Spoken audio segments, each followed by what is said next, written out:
ഒരു മരുമകളും ഭർത്താവിന്റെ ഉമ്മയും പൊരിഞ്ഞ പ്രശ്നം. കുറ്റങ്ങളുടെ വിഷബോംബുകൾ കുടുംബം മുഴുവനും തിനേനെ സപ്ലൈ ചെയ്തുകൊണ്ടിരിക്കുകയാണ്. പ്രശ്നം മൂർച്ഛിച്ചപ്പോൾ ഭാര്യ ഭർത്താവിനോട് പറഞ്ഞു, പെട്ടെന്ന് തന്നെ നമുക്കൊരു വീട് വെക്കണം, എനിക്കിനിയും ഇവിടെ താമസിക്കാൻ കഴിയുന്നില്ല. ഭർത്താവ് ഭാര്യയോട് പറഞ്ഞു, വീട് പണി 6 മാസത്തിനുള്ളിൽ പൂർത്തിയാക്കാം.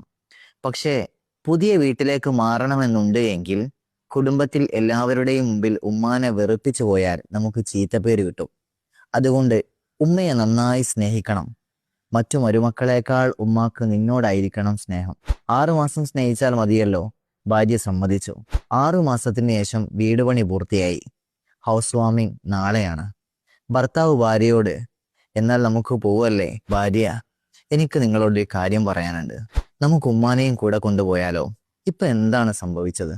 സത്യത്തിൽ ഉമ്മാനെ സ്നേഹിക്കാൻ മരുമക്കളോടും മരുമക്കളെ സ്നേഹിക്കാൻ ഉമ്മാനോടും പഠിപ്പിച്ചു കൊടുക്കേണ്ടവർ കൊടുക്കാതിരിക്കുമ്പോഴാണ് പ്രശ്നങ്ങൾ ഉണ്ടാകുന്നത്. അള്ളാഹു ഭാഗ്യം നൽകട്ടെ.